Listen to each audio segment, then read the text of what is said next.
Olá, boa tarde. Olá, como vai? Nós começamos o Repórter Canção Nova deste domingo falando do terremoto que atingiu a região sul da Itália.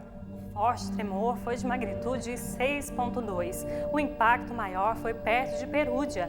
As cidades mais afetadas foram as de Amitritia, com 2.000 habitantes, Accumoli, com 700 habitantes e Norcia, com 4.000 habitantes. A cidade de Amitritia foi a mais afetada e, segundo o governo local, pelo menos metade da cidade desmoronou. Na rodovia próxima à entrada de Amitritia, susto, gente correndo, outros sendo socorridos.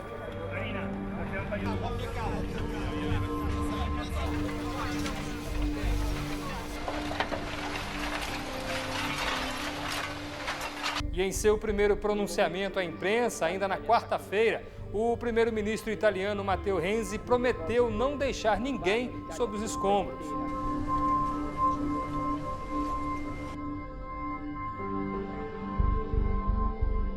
Após o terremoto de magnitude 6,2, foram registradas ainda cerca de 160 réplicas no centro do país, informou o Instituto Nacional de Geofísica e Vulcologia italiano. E o tremor foi sentido em Roma e inclusive no Vaticano. Papa Francisco rezou pelos familiares das vítimas do terremoto. Nossa equipe esteve em Amitritia, uma das cidades mais afetadas. A cidade de Amatrice é muito antiga e as suas vias são bem estreitas. Mas mesmo com toda a dificuldade, a ajuda, como vocês podem ver, não para de chegar. Diversos líderes se pronunciaram prestando solidariedade e ajuda ao povo italiano. E você confere também uma reportagem de 3 capítulos sobre relacionamentos abusivos. A violência sexual, ela deixa sequelas, a parte psicológica, se a vítima não tiver um acompanhamento, ela muitas vezes não consegue superar. E a história do paratleta recordista mundial no arremesso de peso, que chora por não poder participar das Paralimpíadas, pelo simples fato de não ter competidor em sua categoria. E que tal incentivar nossas crianças a praticar algum tipo de esporte para ter boa saúde? E por falar em saúde, você sabia que boa parte dos homens não gostam de ir ao médico? Será que é medo?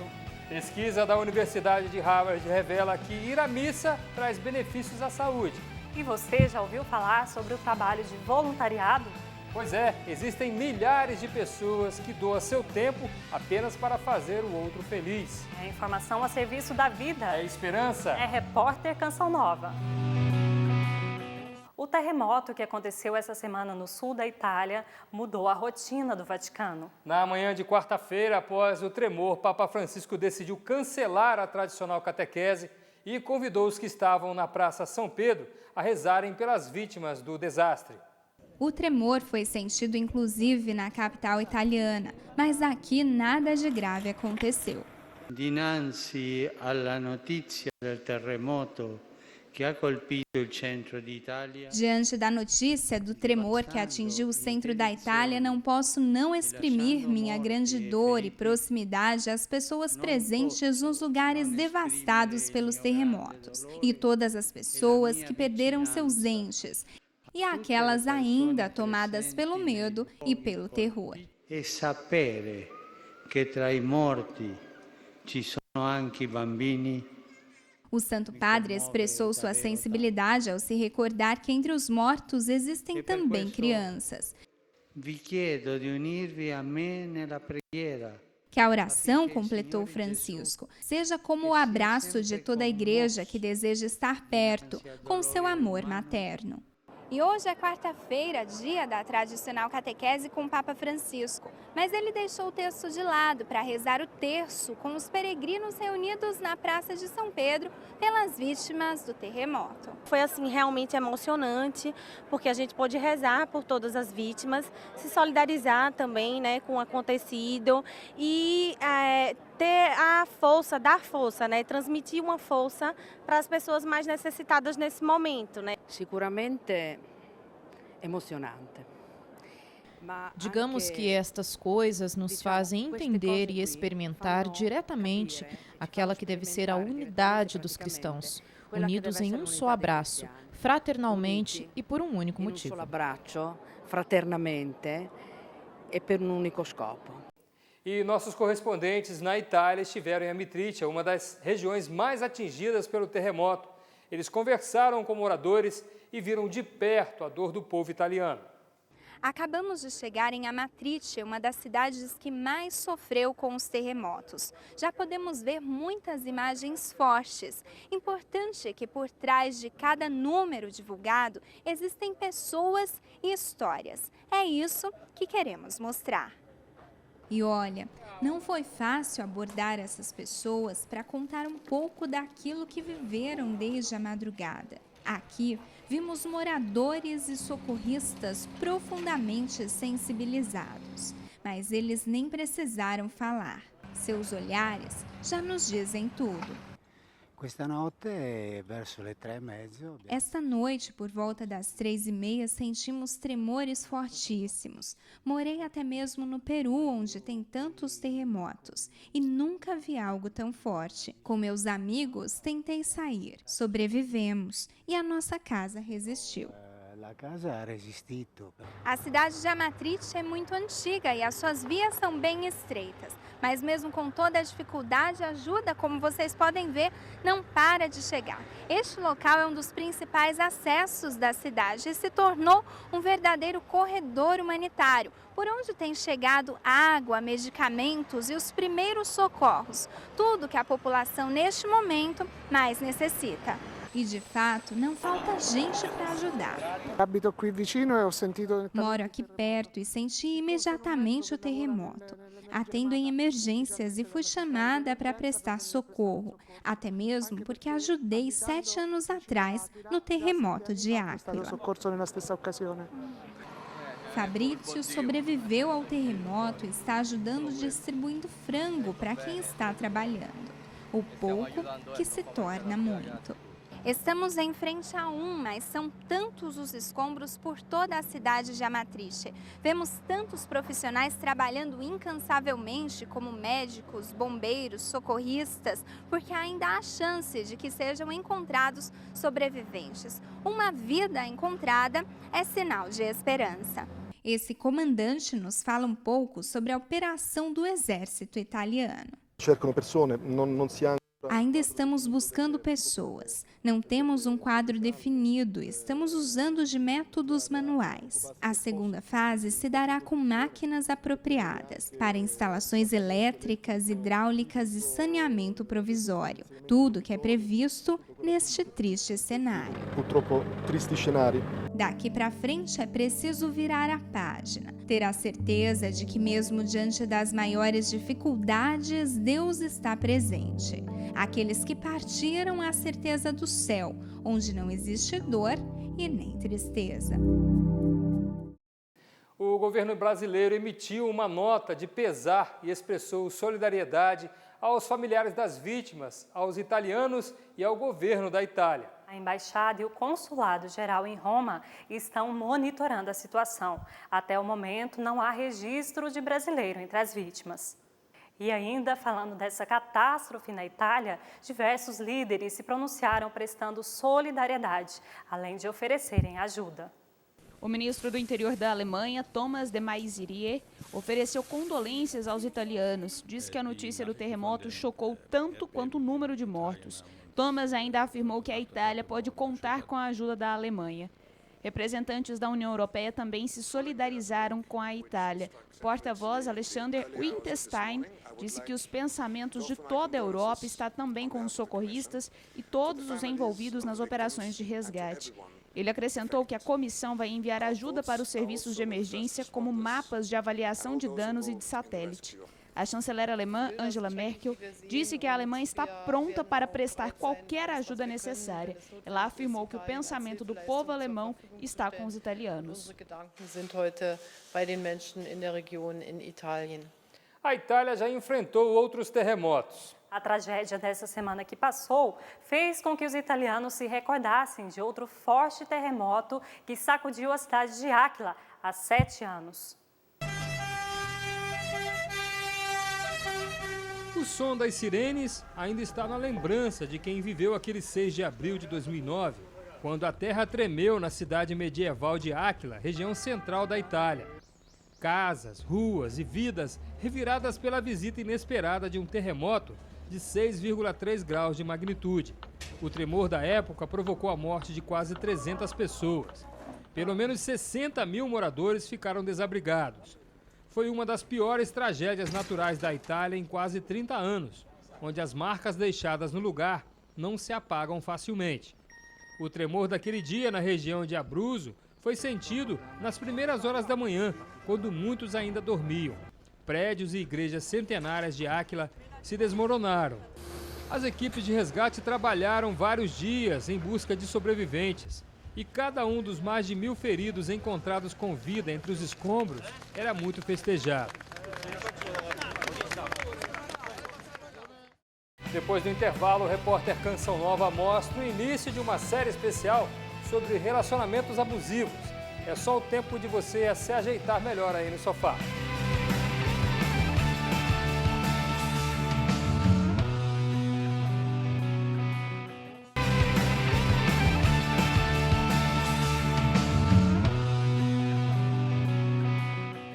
E essa semana o Papa Francisco utilizou uma rede social para condenar todas as formas de escravidão.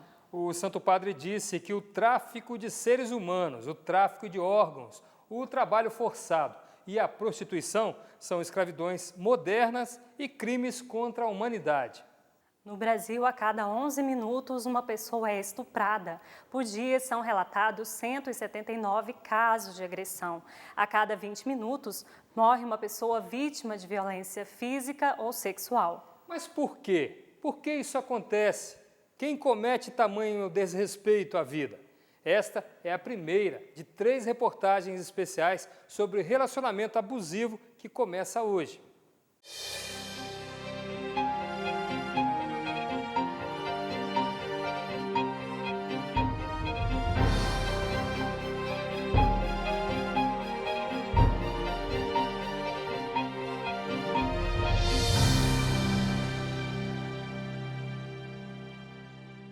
Aos 14 anos eu conheci uma pessoa, comecei um relacionamento e assim, hoje, né, depois de alguns anos aí, mais 15 anos passados, né, eu percebo que eu comecei um relacionamento de forma imatura, porque eu não o conhecia bem, né, não conhecia, não sabia, não tinha muitas informações sobre ele e comecei ali por um interesse, né, acabei tendo um namoro com ele e passado ali aproximadamente mais ou menos um ano de namoro, quase um ano, ele começou a apresentar uma agressividade bastante exagerada, muito ciúme, né? Não me deixava conversar com ninguém e nessa época eu fiquei 3 anos com ele, dos 14 aos 17 anos, e eu comecei a sofrer agressões, né? Sofri agressões físicas, né, verbais, né, agressões psicológicas. Violência emocional é toda violência, que nós podemos dizer também violência psicológica, né? É tudo aquilo, ou seja, que não é físico, mas de certa forma é agressivo e vai deixar uma marca na pessoa. Então pode ser por exemplo, você minimizar uma pessoa, você humilhar uma pessoa, é um tipo de violência emocional. O bullying, né, o desprezo à outra pessoa, a indiferença. Então são violências que de certa forma não tem uma materialização, né, no sentido corporal físico, mas ela também vai provocar alguma marca emocional no psique daquela pessoa. Em nenhum momento eu desejava o mal dele. Eu desejava que ele morresse ou que ele sumisse. Eu rezava muito pela conversão dele. Eu queria que Deus curasse, mudasse ele, para que eu pudesse me casar. O que acontece é que o abuso, ele é velado, porque tem culpa, porque tem medo, porque tem pessoas que, apesar de me maltratarem, apesar de me violarem, existe ainda um amor, existe ainda uma tentativa de que essa pessoa seja uma pessoa que vai me proteger. O verdadeiro amor constrói o outro numa pessoa melhor. Quem ama, protege, cuida e respeita o amado. Se alguém desrespeita e agride, é porque não ama. Isso pode ser uma paixão doentia, mas não é amor. Geralmente, os abusadores têm patologias e tendem a repetir as agressões. Por isso, você precisa buscar ajuda. A Lei Maria da Penha ela foi criada em 2006, através de uma lei federal, a Lei 11.340. Ela criou mecanismos para coibir e prevenir a violência doméstica no âmbito familiar. É um passo importante nesse aspecto, em defesa da mulher, em decorrência de inúmeras agressões que as mulheres, durante anos, sofreram e ainda sofrem caladas. Então essa lei veio realmente para beneficiar e possibilitar a ação das autoridades públicas, principalmente do delegado de polícia, nesse aspecto. Para esses casos de violência sexual ou abuso sexual, sempre tem que ser feito o boletim de ocorrência. Nós não podemos examinar qualquer outro caso. Uma pessoa é agredida, passa lá, eu estou com uma marca, quero fazer exame. Não pode. E sempre respondemos à solicitação, principalmente do delegado de polícia. Dados coletados em 2015 pela Central de Atendimento à Mulher mostram que a violência física tem o maior índice, com 61,26% dos relatos. Quando se trata da relação da vítima com o agressor, mais de 46% são agredidas pelo companheiro e 25,27% pelo cônjuge. Quanto aos filhos, 66% presenciam o ato violento, 19% sofrem também com a violência e 14% não estão presentes no momento da agressão. Esse Ligue 180, na verdade, no passado era um programa que foi criado pelo governo federal para orientar e mostrar para a mulher o que ela tinha direito, quais os caminhos, era nesse sentido. Hoje, esse Ligue 180, ele é um disque denúncia.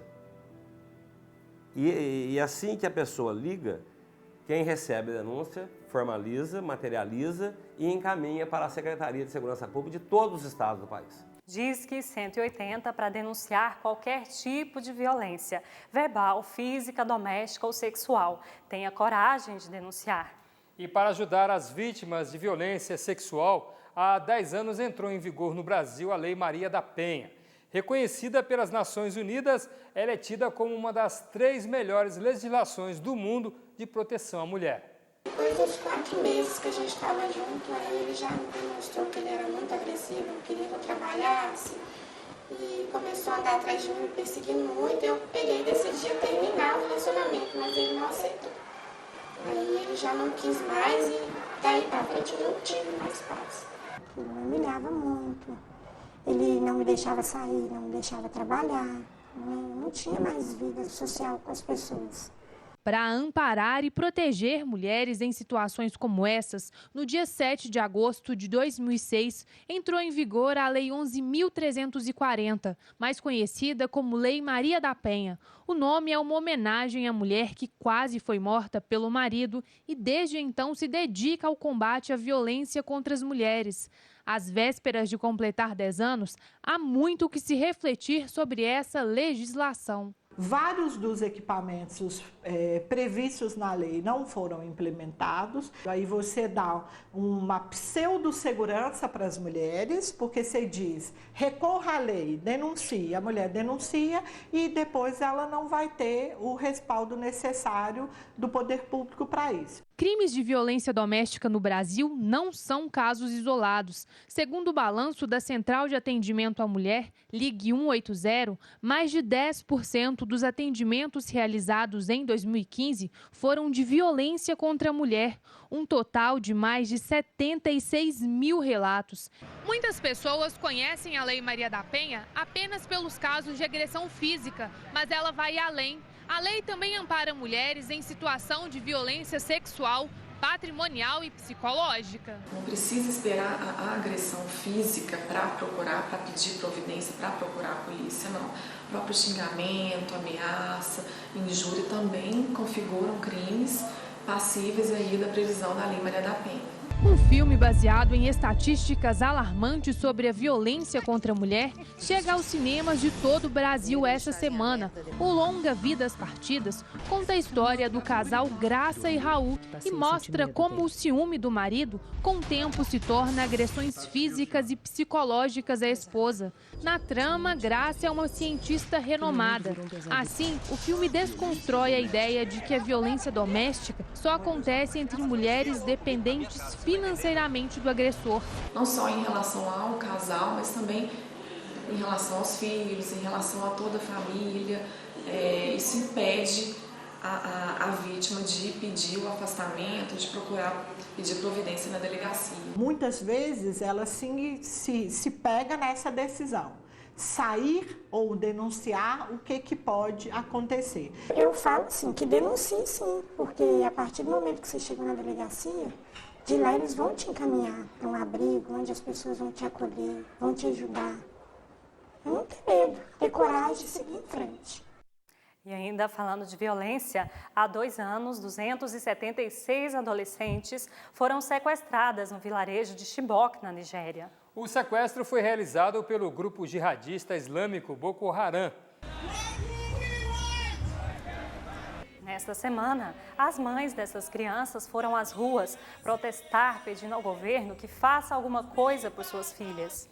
Elas disseram que estão cansadas de assistir vídeos das filhas e ninguém fazer nada por elas. O grupo jihadista da Nigéria, Boko Haram, publicou um vídeo com cenas recentes das jovens estudantes sequestradas há 2 anos. Uma garota pede no vídeo que o governo da Nigéria liberte membros do Boko Haram que estão sob custódia de agentes de segurança para que elas também possam ser soltas. Que situação, né? Agora, mudando de assunto, você tem criança em casa? Então presta atenção nessa notícia. Uma pesquisa de uma importante revista médica americana revela que 72% das crianças a partir dos 5 anos demonstram sinais de estresse. E o pior, mais da metade dos pais não percebem. Pois é, a agitação e as exigências do cotidiano já chegaram até as crianças. E aí muitas delas estão, acreditem, estressadas. Um dos motivos, de acordo com a pesquisa, é o excesso de atividades extras. Se eu perguntasse para você, sendo um adulto, qual é o seu nível de estresse, você saberia a resposta na certa. E das crianças que convivem com você? Ah, criança não tem problema, então não tem estresse.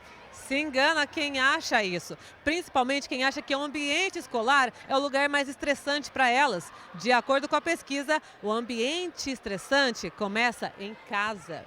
Na verdade, os pais tentam colocar a rotina deles na vida das crianças. E aí isso acontece a sobrecarga de atividades na vida da criança. Isso é prejudicial. Na casa do Pedro, ele até tem muitas atividades. Segunda, quarta e sexta eu faço jiu-jitsu, tem vez que segunda eu vou para Canção Nova andar de skate, terça e quinta eu tenho futebol, karatê. Dá tempo de respirar? Mas na casa do Pedro tem também muito cuidado. O Pedro ele começou a praticar o esporte porque ele era uma criança muito hiperativa. E aí a gente procurou ocupar o tempo dele para que ele passasse a ter uma vida mais tranquila. A atenção redobrada para conseguir perceber quando o estresse começa a dar sinais. É fácil a gente perceber porque ele acaba ficando um pouco nervoso, aí ele acaba deixando um pouco as atividades escolares sem fazer. Essa criança começa com muitas queixas, frequentemente dores de barriga, dor de cabeça, gagueira, mão fria, mão suada, é um ponto a ser observado. Psicologicamente, se ela tem dificuldade de interação social, se de repente ela começa a ter um choro excessivo, se ela fica hipersensível para situações que não exigem tanto, são pontos que os pais podem estar observando. Cuidado e observação importantes para que a criança se preocupe com uma coisa apenas. Qual será a próxima brincadeira?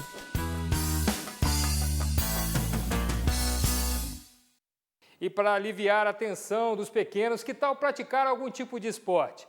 E até, quem sabe, virar um atleta, né? Histórias de grandes esportistas começaram na infância. E incentivos como este podem ajudar a formar campeões. A delegação do futuro chegou. Será que no meio desses pequeninos vai surgir algum atleta do país? Por enquanto, é só torcida, mas alguns já vieram para competir. E pose de campeão, eles já têm. Quando algum ganha, o que eles fazem? Eles ganham o Vinícius e a medalha. Ganha medalha? Você vai ganhar medalha hoje aqui? Sim. Só do Brasil são mais de 450 atletas em 41 modalidades. E mais que um número surpreendente para o país, é uma conquista de um sonho para muitos campeões, mas que foi plantado quando eles eram, assim, pequenas promessas. E eu acredito que essa Olimpíada vai abrir as portas, e é o maior investimento que tem nas crianças. Né? Não é só fazer atleta, fazer cidadão do bem. Incentivo ao esporte por meio da educação. Trabalhar com o aluno o respeito, a amizade, reconhecer quando é o outro que está à frente e eu estou para aplaudi-lo, né? Também esse companheirismo. Educação que ensina o que é espírito olímpico, desde o acender da pira, cantar o hino e, é claro, os jogos. Aê! E os pequeninos se saem muito bem. Destaque para a corrida. Mas eles arrasam também no arremesso de peso e saltam longe na busca de qualidade de vida que o esporte e educação juntas proporcionam. É um trabalho a longo prazo. Você começando a trabalhar com as crianças hoje dentro da escola, que é onde se encontram as crianças, daqui 15, 20 anos você pode ter campeões olímpicos, medalhistas olímpicos. Pequenos campeões de uma geração que já é medalha de ouro na modalidade aprendizado.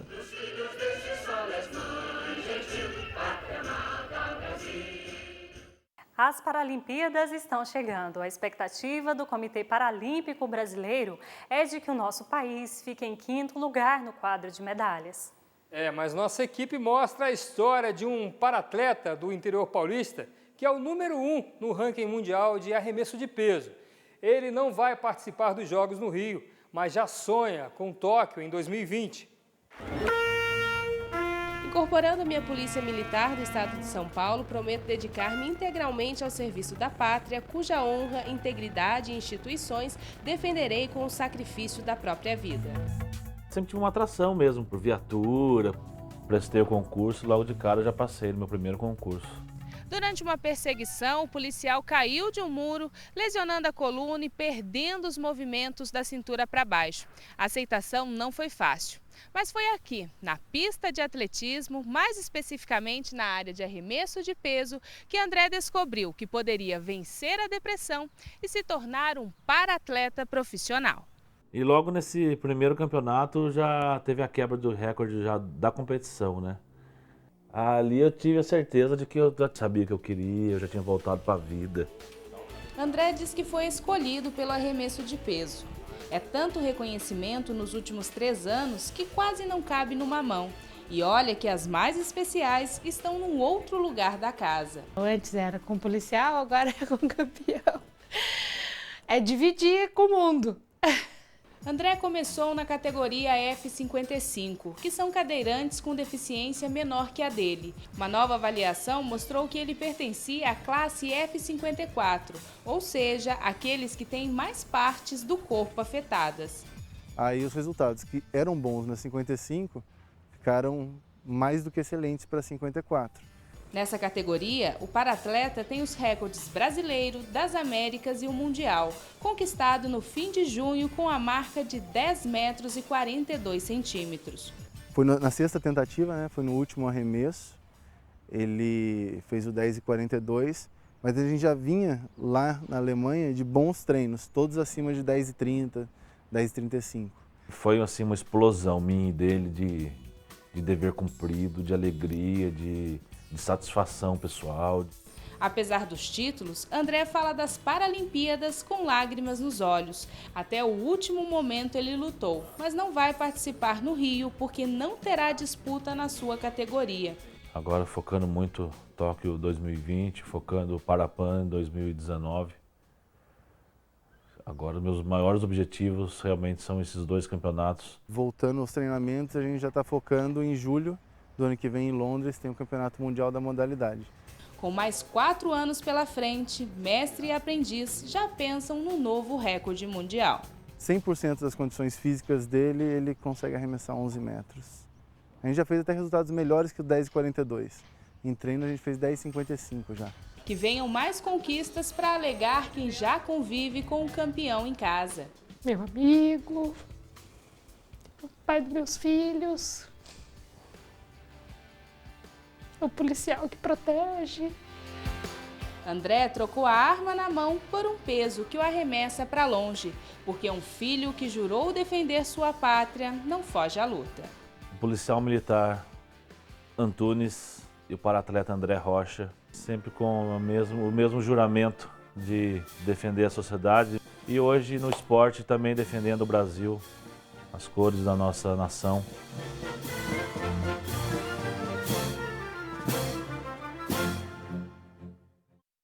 Ainda falando de esporte, Paralimpíadas, a área portuária do Rio de Janeiro recebeu o certificado do Guinness World Record. O mural Etnias do artista Eduardo Cobra, pintado no Boulevard Olímpico, na Orla Conde, entrou para o livro dos recordes como o maior grafite do mundo. A arte tem a extensão de 3.000 metros quadrados e representa a união entre os povos dos 5 continentes, uma ligação com os 5 arcos olímpicos. A seguir, história de brasileiros que descobriram no voluntariado um jeito de exercer a solidariedade. O repórter Canção Nova volta em instantes.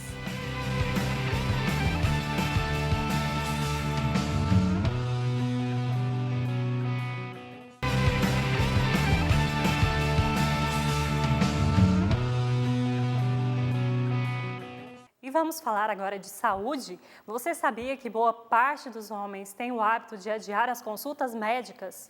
Pois é, vamos falar sério, né, pessoal? É a mais pura verdade. Pensando nisso, o governo federal lançou um guia da saúde do homem. Tudo para estimular os hábitos mais saudáveis. Cláudio, 51 anos, desde as 7 da manhã já está assim, na ativa. E se engana quem acha que sempre foi assim. Era totalmente sedentário. Aí um colega meu, quando ele tinha a mesma idade de 40 anos, ele teve um problema no coração. Aí eu pensei, bem, se o Bosco faz o que eu faço, come o que eu como e não faz nada de exercício, é lá já que eu vou pro mesmo caminho que ele. Aí desde então eu comecei a me cuidar. Cuidado que também passa pelo consultório médico, lugar pouco frequentado pelos homens. Anualmente, em torno de outubro e novembro, eu faço meu check-up anual. Bom seria se todo homem seguisse o exemplo do Cláudio, mas não é bem assim. De acordo com o Ministério da Saúde, homens de 20 a 59 anos morrem mais cedo do que as mulheres, por conta de problemas circulatórios e digestivos. Além disso, eles vivem em média 7 anos menos que elas. Tudo por conta da falta de cuidado com a própria saúde. A gente tem esse defeito de só cuidar da saúde na hora que estraga. É bem por aí mesmo. Tanto que para mais da metade dos homens, a justificativa para não ir ao médico é nunca ter precisado. Só quando precisa. Não gosta de ir no médico? Não. Às vezes até por receio, a pessoa tem problema, ou pensa que tem problema, mas tem medo de ir no médico, descobrir que o problema é muito grave e ver uma perspectiva de um final de vida a curto prazo que ela não quer ver, mesmo que esteja para ocorrer. Mas existe uma luz no fim do túnel. A nova geração pode mudar o cenário no futuro. A gente tem notado uma modificação assim, muito significativa e muito estimulante. E cabe aos médicos, né, levar tranquilidade, levar segurança. Mas no presente, o negócio é se cuidar. 50 tem que se cuidar, né? Até 40 anos, ele deve correr atrás das intercorrências, né? Deu problema, vai atrás. A partir de então, ele já precisa fazer uma consultinha anual. É aquele negócio, né? Prevenir para não remediar. E isso vale para todos. Te cuida, então. Obrigado, querido. Você também. Tchau. E ainda falando de saúde, uma boa música sempre vai bem, né? E fazer atividade física escutando uma música bacana tem sido um dos segredos para o bom desempenho no exercício.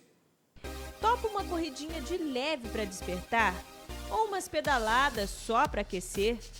Hoje a gente foi atrás do movimento, mas para falar do ritmo que embala o exercício.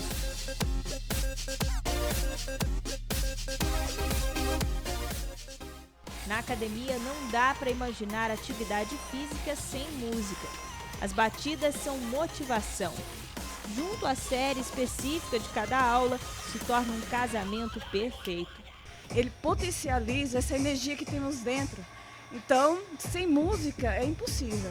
Grandes astros do esporte utilizam os sons favoritos para se concentrar na competição. O fone de ouvido parece até parte do uniforme de muitos atletas. Um benefício que quem entende do assunto comprova. Aumenta a frequência cardíaca. Aí o corpo começa a liberar vários hormônios que ativam os tecidos musculares a aguentar aquela atividade física por mais tempo. A combinação de mais disposição e menos dor e cansaço é resultado também da música certa para o exercício certo. Também tem essa, o repertório pode ser grande, mas tem que escolher direitinho para não prejudicar a pessoa que está fazendo exercício, não é, Alexandre? Como é que funciona essa escolha da música? Exatamente, cada modalidade trabalha de forma diferente. Um alongamento, os BPMs da música tem que ser muito baixinho, muito calmo. Numa aula de jump, numa aula de spin, os BPMs podem subir um pouquinho e com isso existe uma eficiência legal dentro desse padrão. Acostumado com corrida de rua, Samuel tem que preparar a trilha sonora antes dos treinos semanais. Nesse exercício ele sai ganhando, porque a profissão ajuda bastante. Às vezes estou fazendo disco, preciso escutar algumas canções para poder fazer a referência, para fazer aquele arranjo, que eu sou produtor musical também. O foninho já coloca ele aqui, ó. Escolha minha música e vamos que vamos.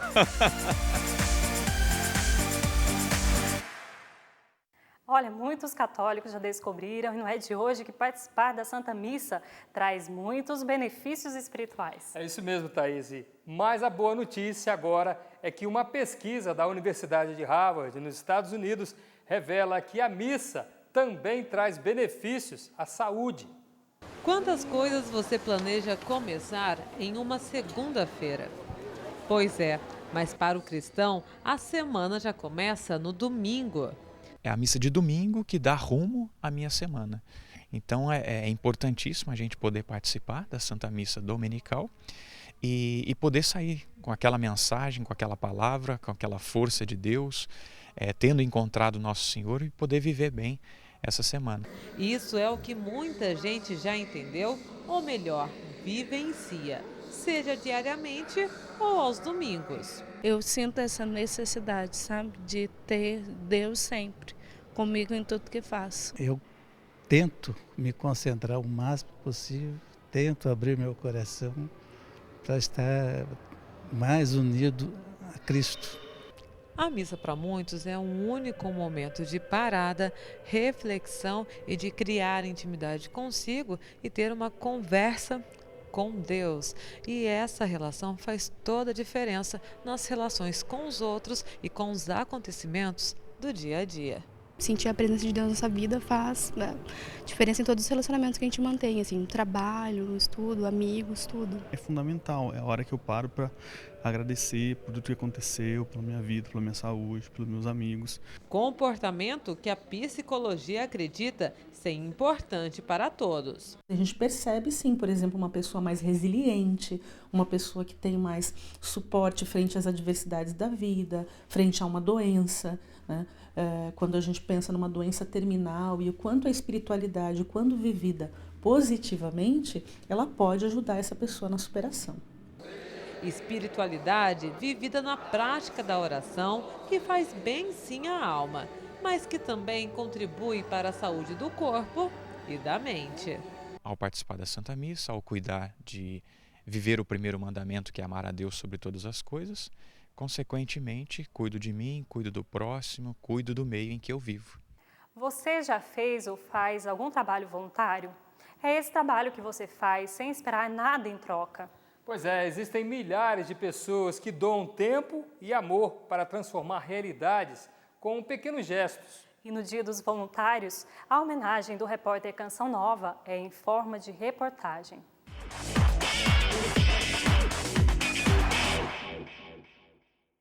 Um gesto simples pode mudar realidades. Esse é o trabalho das voluntárias de um hospital do interior de São Paulo. Mulheres que, pelo carinho que doam, são tidas por anjos. É a satisfação de um dever cumprido. Você vem pensando nos seus problemas e quando você chega aqui, você tem outros problemas bem maiores. Histórias de mulheres que hoje servem, porque olham ao redor e enxergam a necessidade do outro. Eu fiz um pedido a Deus, né? Que eu estava numa UTI. Se ele me tirasse dali, eu vou começar a chorar. Eu iria fazer alguma coisa para o ser humano. E tanto carinho assim, é claro que é reconhecido. Isso aí é um presente de Deus para nós. Essas mulheres são divinas. Solidariedade feita assim nos detalhes por mãos tão habilidosas e de graça. Essas são as voluntárias que tentam construir e costurar novas histórias de gente que anda tão necessitada. É um complemento da vida, né? Que você faz tantas coisas e isso daí eu acho que é um dever de cada um, né? Se doar um pouquinho pro próximo, mesmo que você não conheça, né? No fim não é nem paciente, mas são amigos. Eu acho muito bom. Eu faço isso há todos esses anos, né? E continuo, sabe?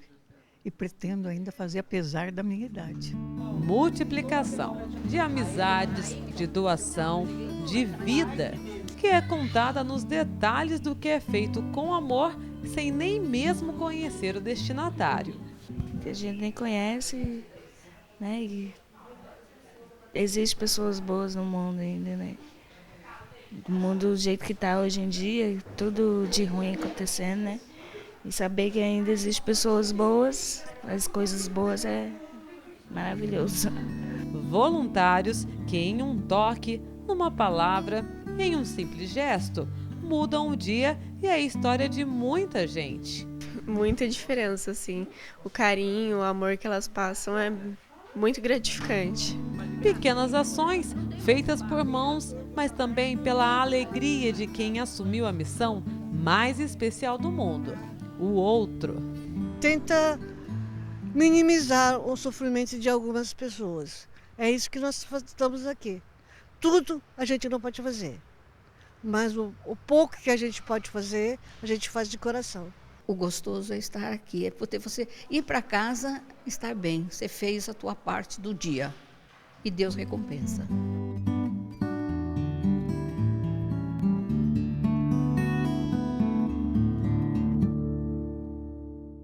Parabéns a todos que fazem a diferença na vida de muita gente através do trabalho voluntário. E assim nós encerramos o Repórter Canção Nova de hoje. Um bom fim de domingo a você e uma ótima semana. A gente agradece a Thaís Santos por dividir a apresentação do Repórter Canção Nova de hoje comigo. Foi muito legal mesmo. Uma semana abençoada a todos e até domingo que vem, se Deus quiser. Tchau, tchau. Tchau.